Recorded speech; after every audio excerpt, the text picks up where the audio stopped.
El Partido Humanista es más que un partido porque concilia la esfera del cambio social con el cambio personal.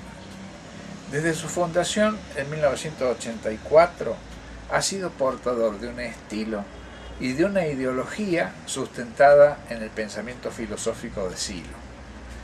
Esa opción por el cambio simultáneo de la sociedad y del individuo es su señal de identidad y se expresó desde su aparición pública, que no fue en los medios de difusión, sino en las calles y las paredes de la ciudad, con la idea fuerza más que un partido.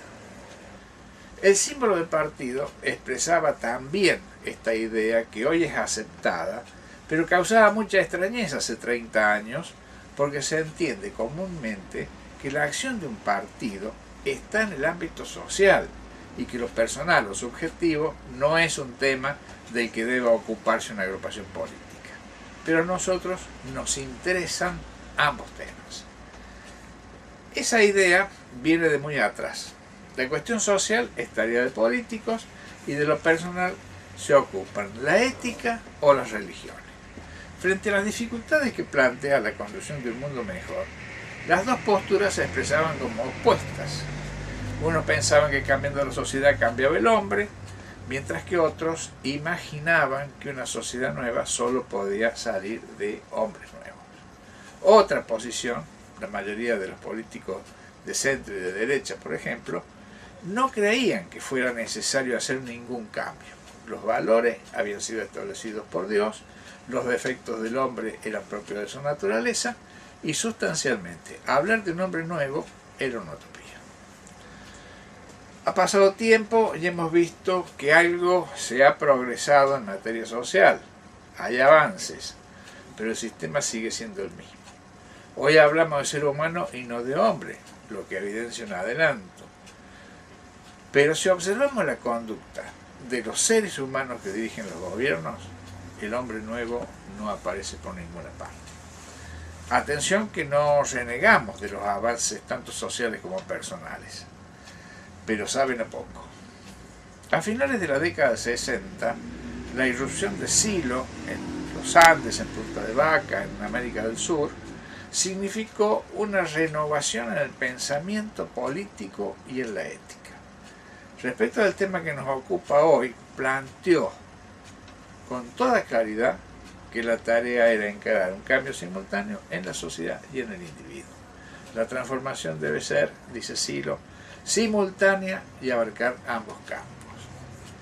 Esos años 60 eran de gran convulsión y una generación aguerrida intentaba una revolución social y cultural que los siloístas observábamos con interés, aunque veíamos la necesidad de una revolución psicológica que garantizara su continuidad y la oportuna profundización de ese proceso cuando fuera necesario. El requisito indispensable para empezar a trabajar este proyecto de cambio simultáneo, explicaba Silo, era la no violencia. La metodología de la revolución siloísta es hoy la no violencia, como lo fue en aquel momento.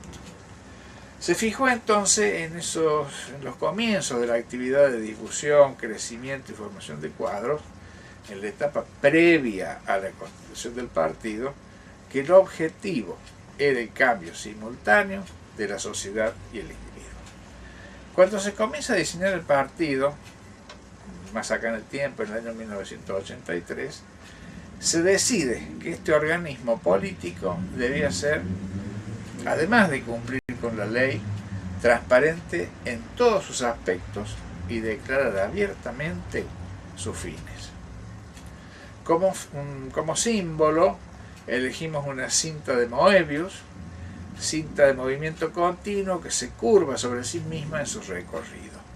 Su forma es similar a un 8 horizontal y crea dos ámbitos permanentemente vinculados por la misma cinta que va y viene de uno a otro. Este símbolo expresa cabalmente nuestra intención de vincular en el mismo plano de importancia lo interno y lo externo, el individuo y la sociedad, lo público y lo privado.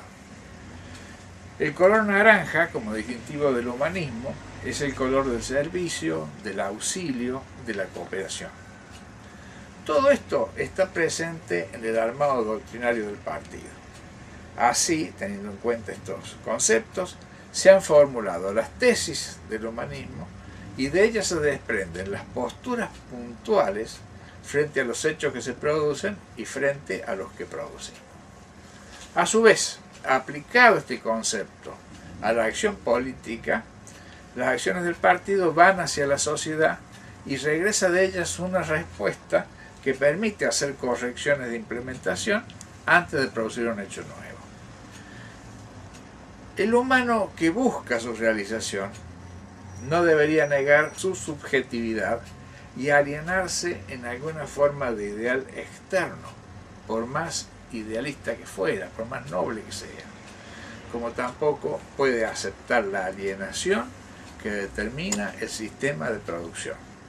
Asimismo, no va a llegar a su meta como ser histórico ensimismado y mucho menos si procura su bienestar aislado del destino de su próximo. La forma que encontramos de llamar la atención sobre este doble empeño del partido humanista, que es la transformación social y la transformación personal simultánea, fue la expresión más que un partido. ¿Qué es el algo más? La preocupación por la persona, por el militante, por su formación. Hemos desarrollado una gran cantidad de talleres y seminarios para la capacitación personal.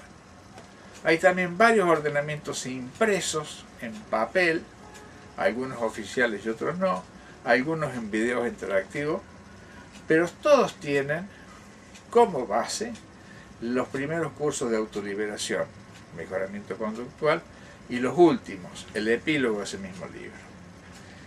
Es uno de los recomendados y hay numerosas ediciones desde 1980 en las principales lenguas occidentales. Otros textos utilizados son Temas de la construcción humanista, por Jano Arrechea, 2004, Aprende a resistir la violencia que hay en ti y fuera de ti, de Eve Roy, Deborah Torment y Miriam Barberena, editorial Altuna, 2006, Hacia una cultura solidaria y no violenta, de Juan José Pecio y Patricia Nagy, ediciones del País, 2010. Pero también hay un material más reciente y más amplio, producido en 2009, que es el Manual de Formación Personal para los miembros del movimiento humanista. E insistimos, numerosos aportes sobre temas específicos. Algunos de los temas tratados son los que llamamos del humanismo universalista, sobre la superación del sufrimiento, sobre la no violencia, de psicología humanista y prácticas de trabajo personal. En suma, el Partido Humanista es más que un partido porque rescata y atiende la subjetividad, la formación, el mejoramiento individual del militante en función de la transformación social. Caminamos con un ojo puesto en nuestros semejantes y el otro en nosotros mismos, con el objeto de humanizarnos y humanizar la tierra. Es difícil, pero es claro. Nos vemos en la próxima.